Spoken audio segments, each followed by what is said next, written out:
claims Sandusky is suffering from something called histrionic personality disorder. So what is that?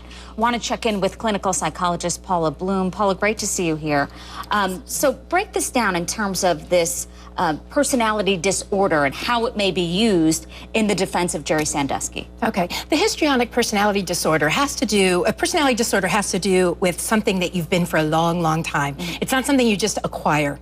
And histrionic personality disorder is in the cluster of disorders that we call the dramatic disorders, okay?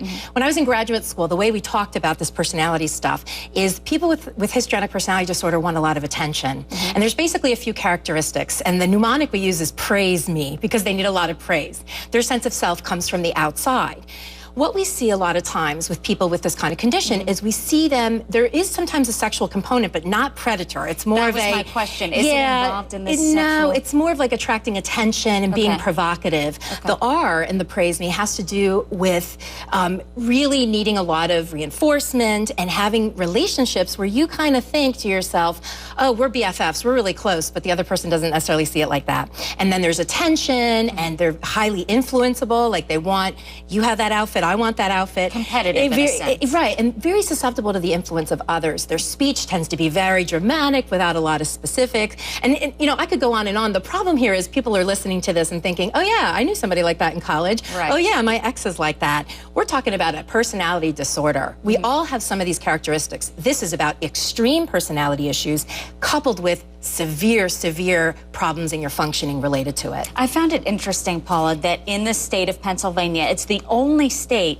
that doesn't allow expert witnesses in cases involving rape and sexual abuse. So how key are expert witnesses? Let's say you, who has a psychological background in terms of the studying, and saying, the defense may say, okay, so Jerry Sandusky abused you. Why then were you in contact with Jerry Sandusky over the years? So they don't have an expert to get up there and say, okay, someone who's abused may show this type of behavior. Right, Could right. that hurt? I think it can. I think but the thing is, one of the issues with expert witnesses is you've got two sides. There can be 5 different opinions, and I think that can be very difficult sometimes. You've got this one with a doctoral degree saying one thing, this one with a doctoral degree saying another thing. A lot of times, you know, in our field, things feel very subjective a lot of times. And it's hard. It's hard to pin things down.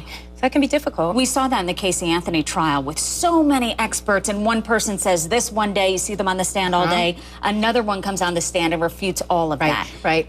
We're talking about human beings. And I think that's what makes this very difficult. This is not like, here's an enzyme and here, I mean, this is human beings and personality and psychological things. Trauma is a very complex thing. You know, people will say, well, you didn't report it immediately, that means it didn't happen. That is so not true. I mean, it's a very complicated situation. And how damaging, Paula, do you think it is for the defense that there's not 1, there's not 2, there's not 3, there's 8 people coming forward who say Jerry Sandusky did X, Y, and Z to me and abused me over the years? Right, and that's a classic profile we see with the sexual predator. It's not once, it's not twice. The best predictor of future behavior is past behavior, and we're seeing a lot of that here. Well said. All right, Paula Bloom, appreciate your input. Thank you. Susan. We'll be talking to you a lot throughout this case. Thanks.